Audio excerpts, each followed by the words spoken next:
ចាប្រវត្តិសាស្ត្រខ្មែរចងចាំច្បាស់ប្រុសស្រីក្មេងចាស់សៀមគ្មានប្រណីសង្គ្រាមឆ្លៀនពៀនលួចប្លន់ទឹកដីឈាមខ្មៅខូខើព្រៃផ្សៃហ៊ានបាញ់ប្រឡ័យប្រាសាទដូនតាតាមនតូចធំនឹងតាក្របីខេមរាប្រុងស្រីឈឺចាប់ពេកក្រៃពេលសៀមប្រហាង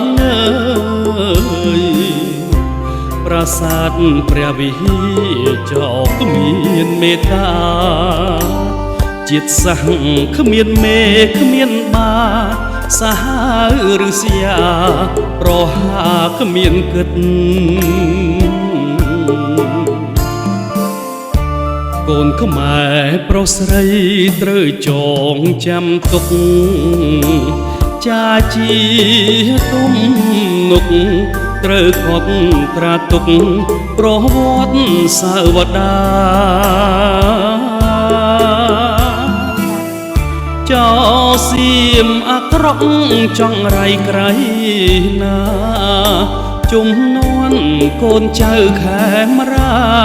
ចោសៀមបច្ចានឹងជនជាតិខ្មែរបេះដូងកងទ័ពនាងអង្គចាណាស់ខ្មែរចងចាំជាងសូមអរគុណអ្នកនៅការលះបង់ការពីទឹកដីប្រាសាទផូផង់វាចោកុំតិចពូជពងសាហាវយងខ្នងឲ្យខ្សែវិនិច្ឆ័យ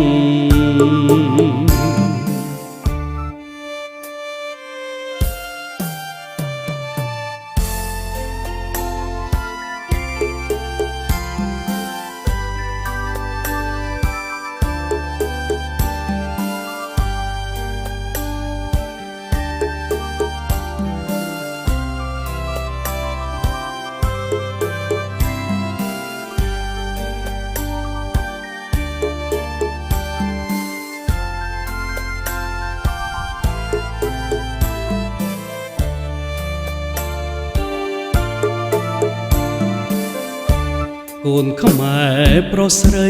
ត្រូវចងចាំទុកចាជាទំនុកត្រូវកត់ត្រាទុក